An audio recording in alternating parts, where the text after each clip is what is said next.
Assalamualaikum warahmatullahi wabarakatuh. Kami dari kelompok 10. Di sini kelompok kami akan menjelaskan materi tentang penetapan harga dalam praktik. Materi ini kami tujukan untuk memenuhi tugas mata kuliah ekonomi manajerial. Kelompok kami beranggotakan saya, Farah Jayanitias dengan NIM 434 dan rekan saya yang bernama Wahyu Rahmaditya dengan NIM 420. Untuk penjelasan materinya, mari kita simak video berikut ini. Oke teman-teman, kita langsung membahas poin yang pertama, yaitu markup pricing. Apa yang dimaksud dengan markup pricing? Markup pricing merupakan penetapan harga, di mana harga tertentu ditetapkan dengan jelas menambahkan suatu persentase tetap di atas biaya produksi. Markup pricing berbeda-beda dalam suatu swalayan, karena pertama, adanya persaingan dalam kelas produk yang ada. Yang kedua, volume penjualan produk tersebut.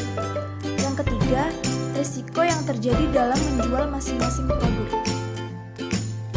Kemudian, penetapan harga markup ini juga banyak digunakan oleh penjual yang menetapkan harga jualnya dengan metode ini, karena sederhana atau terkesan jujur terhadap saingan konsumen. Penetapan harga markup ini hampir sama dengan penetapan harga biaya plus. Hanya saja para pedagang atau perusahaan yang membeli barang-barang dagangan akan menentukan harga jualnya setelah menambah harga beli dengan sejumlah markup. Markup pricing seringkali juga disebut dengan cost plus pricing, yang artinya praktik penetapan harga dengan cara menambah persentase markup pada biaya langsung atau biaya variabel rata-rata yang juga disebut dengan AVC dalam suatu produk, sehingga dapat diperoleh P sama dengan AVC sama dengan X persen. P merupakan harga, AVC merupakan biaya variabel rata-rata, dan X adalah persentase markup yang dipilih. Kemudian dalam satuan rupiah, X persen atau AVC adalah kontribusi per unit terhadap biaya total dan profit. Oleh karena itu, X5 atau AVC adalah kontribusi margin. Maka dapat diperoleh P sama dengan AVC ditambah dengan CM, di mana P merupakan harga, AVC merupakan biaya variabel rata-rata, dan CM merupakan kontribusi margin. Jika markup cukup besar, maka kontribusi lebih besar daripada biaya sehingga akan menghasilkan profit. Dalam penetapan harga, markup ini secara implisit juga memperhatikan elastisitas harga produk yang bersangkutan dan elastisitas silang terhadap produk pesaing. Jadi, selama penetapan tingkat markup tepat, maka akan memperoleh profit yang maksimal. Selanjutnya, kita akan membahas mengenai rekonsiliasi markup dan penetapan marginalis. Kita bisa melihat pada gambar di bawah ini. Gambar ini merupakan kurva dari marginalis pricing dan markup pricing. Untuk mengetahui apakah markup pricing akan memaksimalkan profit atau tidak, maka perlu dilakukan rekonsiliasi dengan cara memasukkan kaidah marginalis, yaitu MC sama dengan MR, di mana MC merupakan marginal cost atau biaya marginal, dan MR adalah marginal revenue atau pendapatan marginal. Caranya, TR sama dengan PQ, di mana TR adalah total revenue atau penerimaan total dari hasil penjualan output, dan PQ adalah jumlah barang, di mana rantai diperoleh MR sama dengan P ditambah Q DP per DQ, di mana MR merupakan marginal revenue atau permintaan per unit dari penjualan output, dan P merupakan harga, Q jumlah barang, DP per DQ adalah slope atau kemiringan harga.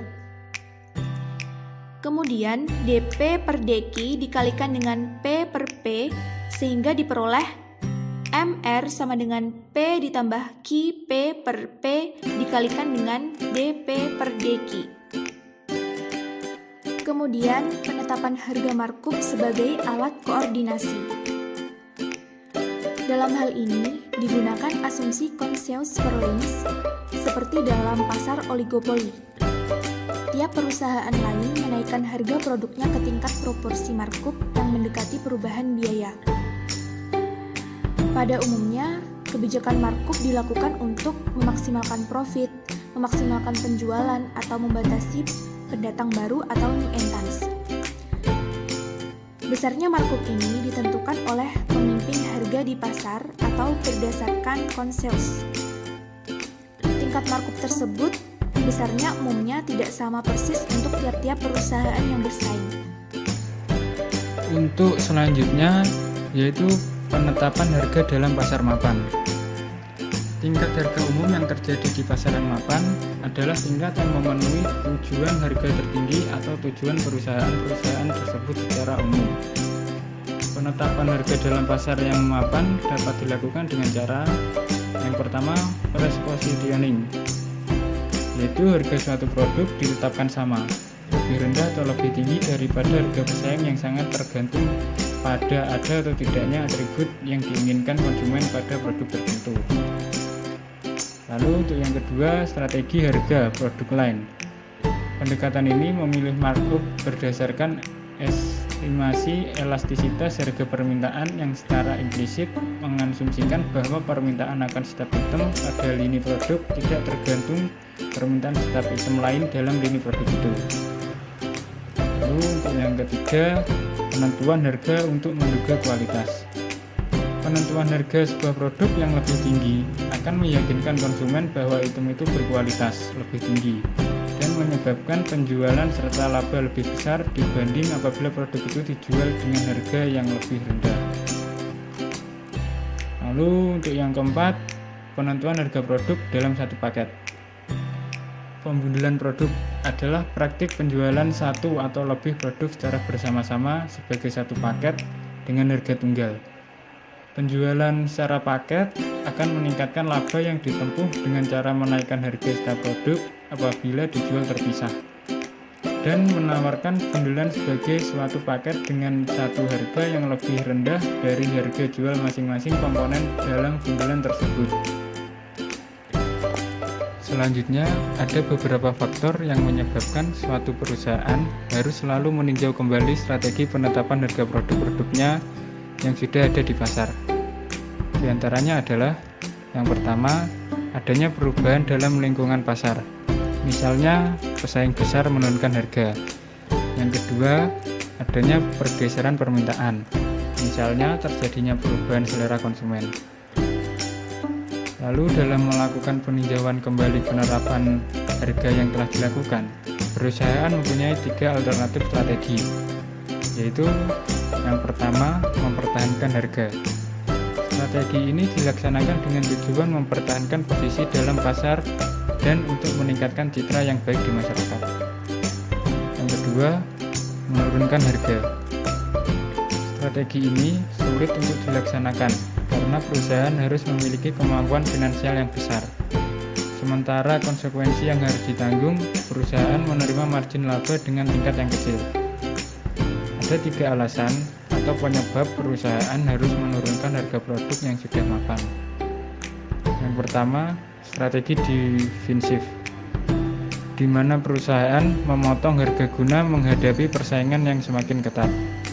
Yang kedua, strategi ofensif, di mana perusahaan mempunyai tujuan untuk memenangkan persaingan dengan produk kompetitor. Lalu yang ketiga, respon terhadap kebutuhan pelanggan yang disebabkan oleh perusahaan lingkungan. Misalnya inflasi yang berkelanjutan dan hanya kenaikan harga yang semakin melonjak, yang menyebabkan konsumen semakin selektif dalam berbelanja dan dalam penentuan harga. Lalu, upaya yang dilakukan untuk peninjauan kembali penetapan harga yang telah dilakukan, yang ketiga yaitu menaikkan harga.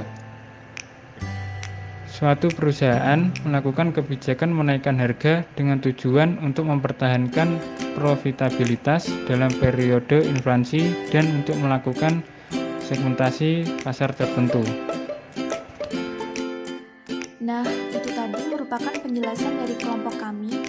Semoga teman-teman semua bisa memahami materi kita. Atas kurang lebihnya, kami mohon maaf. Semoga materi kali ini bisa bermanfaat bagi kita semua. Wassalamualaikum.